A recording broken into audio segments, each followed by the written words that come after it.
nagsalita na sa wakas si Yasi Pressman tungkol sa pagkakadawit niya at pagsasapubliko ni Julia Montes tungkol sa dating co-star nito na nilalandi umano ang partner nitong si Coco Martin.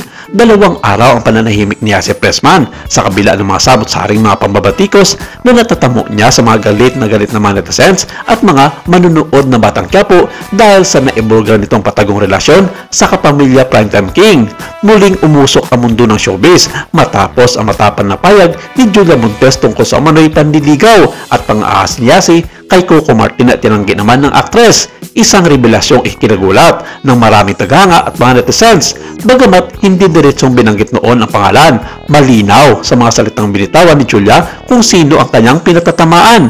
At sa mata ng publiko, si Yasi ang tinuturong ahas na muntik ng sirain ng tahimik na relasyon ni Julia at Coco Martin na ayon sa mga ulat ay live-in partners na at may anak na rin. Bihirang magsalita si Julia Montes pagdating sa personal niyang buhay, kaya naman mas lalo naging mabigat ang kanyang payag na tila puno ng galit, pagkadismaya at pagtatanggol sa kanyang pamilya.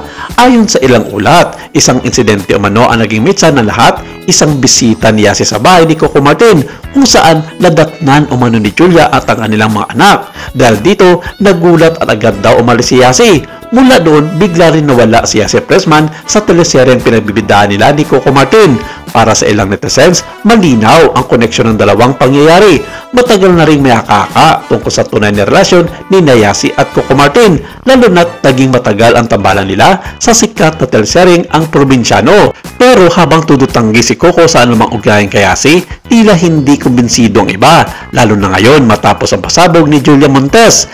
Ayon sa mga netizens, hindi daw makatarungan ang ginawa ni Yasi kung totoo nga ang mga aligasyon, lalo na't alam nito na may relasyon sina Julia at Coco Martin.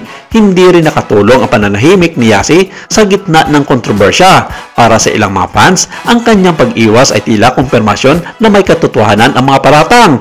Hindi lang si Yasi ang inulan ng batikos, pati nga ang kanyang kapatid na si Isa Pressman ay nadamay din sa isyong ito dahil sa dating isyu ng dimanoy pang-aagaw kay James Red mula kay Nadine Lustre. Mabilis na kinonekta ng mga netizens ang magkapatid sa mga kontrobersyal na pagwasak ng mga relasyon.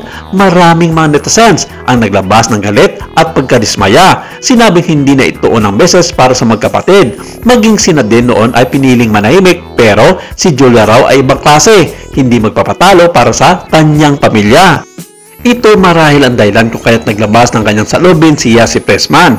Sa kanyang naging online interview kay Ronald Palmares ng Abante Tonight, hindi mapigilan ni Yasi na balikan ang mga taong nangusga sa kanya. Tanong niya kay Julia kung may pruheba nga ba daw ito para pagbintangan siyang nilalandi ang kanyang partner na si Coco Martin.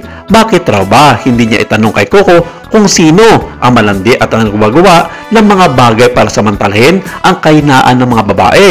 Isa pa sa mga bagay na nilinaw ni Yasi ay kung bakit si Julia nga ay hindi maamin sa publiko ang tunay na estado ng relasyon nito kay Coco Martin, ay siya pa itong may ganang punain ang mga leading lady nito sa mga nagdaan at kasalukuyang APG series at bigyang kahulugan ang mga pinagsasamahan sa loob ng set ng nasabing mga serye. At ang huling bili ni Yasi ay kung sino talaga ang tunay na malandi na nagbigay palaisipan kung ang tinutukoy nito ay si Julia o kaya si Coco Martin. May ilang din nagsasabing hindi patas na basta na lamang husgahan si Yasi Pressman.